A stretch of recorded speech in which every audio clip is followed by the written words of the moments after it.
अस्सलामुअलैकुम bro ma'am दा खंगन जब अमा खक्तंग अदुगा वीडियो सिसो अदुम यंगु ईरान की सुप्रीम लीडर की निको फेसबुक तो होइगेरा यूट्यूब तो होइगेरा आई अदुम कमेंट खर थेंग ना याबने अदु आई कमेंट कर हल लोय करिम था अदु सोय खंगन जगे मयाम ना यामना कन्ना हबजिक इजराइल अमसुंग अमेरिका बु सपोर्ट तौरेगा वांग खर याव याबने ईरान की सुप्रीम लीडर लोड करे बंकर द चंखरे अमा चंखराय ना अदु आइना हाइनिंग बदी आइना खंगनिंग बदी मयाम दा ईरान की सुप्रीम लीडर करादु चंगदे करादु लोटते एक नंबर दा अदुगा वर्ल्ड सिदा दुनिया सिदा हौजिक ता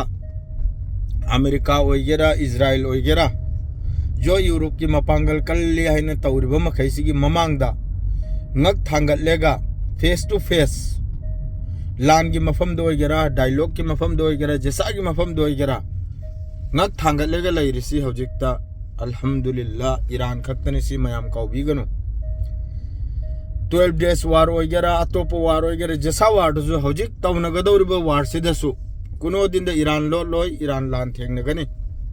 ईरान जुकी रोयाबा आलीगी मखोइसी असेंगबा फॉलो तौबा मियोय ngang अदुना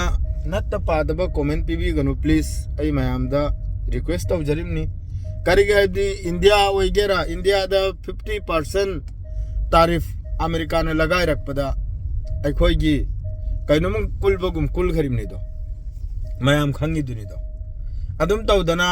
ईरान दा लगाय बे मतुंग दसु ईरान हौजिक अमेरिका की मवांग दी जुकी द्रिमनाबा इंडिया दी चामरिक जुकी खराबा तारीफ लगा रे मतुंग दा अतै कंट्री सो मयाम जुकी खरा सी मयाम का बिगनु अदुगा हौजिक फावा अल्हम्दुलिल्लाह यामना थागचरी ईरान बो हौजिक फावा ईरान एकदम अमेरिका की ममांग दा पूरा खोगी चिंगुमना इजराइल की ममांग चिंगुमना लेप्तन लेरिमनी अतै मखैसरी लोइना अखोगी तैयार की पाम थादो करमनी अमेरिका अमसुंग इजराइल ना अदु होते ज्ञान ताबियो लोटते ईरान की सुप्रीम लीडर लोटते लान की पूरा सेम सारी लांगली अदुगा अतोपो डिलोट खरनी मादी सिफाव सिलममनी मा सहित ओइबगी मतुंगदा कनाना कमान संभालिनी अदुगी मतुंगदा मी थाक मंगा फावबा मखोइगी जनरल दगी हौना मंगोन दगी हौना प्रेसिडेंट दगी हौना लोइन सिल खरमनी ईरान की ए टू जेड मखोइ खंगी सहित ओइने हाइबा अदुमकपु अल्लाह की बंदानी ईमान लैबनिना जुकी रोय हाइना अमेरिका की मवंग जुकी द्रिमनी अदुगा हजिक लानजे थेंगनगदौरिमनी अदु हयेंग लान तौनरगा खंगनी करंबा कंट्री की ना कयाम नुकसान होय